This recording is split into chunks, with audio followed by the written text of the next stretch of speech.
ভারত কেন সবসময় তিব্বত মালভূমির ওপর নিজের প্রভাব বিস্তার করতে চায়? ভৌগোলিক রণকৌশল বা জিওপলিটিক্যাল দিক থেকে দেখলে এই মালভূমি অঞ্চলটি চীনের জন্য একটি বিশাল প্রাকৃতিক প্রতিরক্ষা প্রাচীর। একই সাথে এটি দক্ষিণ পশ্চিম দিকে চীনের জন্য অত্যন্ত গুরুত্বপূর্ণ একটি স্ট্র্যাটেজিক হাইল্যান্ড বা উচ্চভূমি। ভারত মূলত জাংনান বা দক্ষিণ তিব্বত অঞ্চলের নিয়ন্ত্রণ নেবার মাধ্যমে এই মালভূমিতে নিজেদের ভৌগোলিক আধিপত্য নিশ্চিত করতে চায়।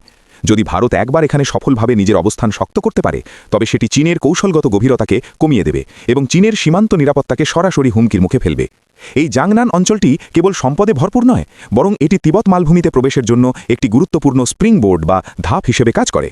ইতিহাসের দিকে তাকালে দেখা যায় কিং রাজবংশ বা তারও আগে জেনারেল জুও জংতাং যখন উত্তর পশ্চিম সীমান্ত রক্ষা করেছিলেন, তখনও এই উচ্চভূমি এবং গিরিপথগুলোর কৌশলগত সুবিধা ব্যবহার করেই সীমান্ত সুরক্ষিত রাখা হয়েছিল।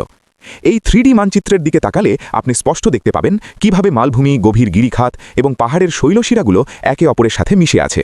এই মানচিত্রটি আমাদের সরাসরি বুঝতে সাহায্য করে যে কেন রণকৌশলগত কারণেই ভারতকে এই দুর্গম পাহাড়ি পথগুলো এড়িয়ে বা সেগুলোকে নিয়ন্ত্রণ করেই তাদের পরিকল্পনা সাজাতে হয়। এটি কেবল একটি সাধারণ মানচিত্র নয়, বরং এটি হল ভূ রাজনৈতিক দাবার ছক বোঝার একটি চাবিকাঠি।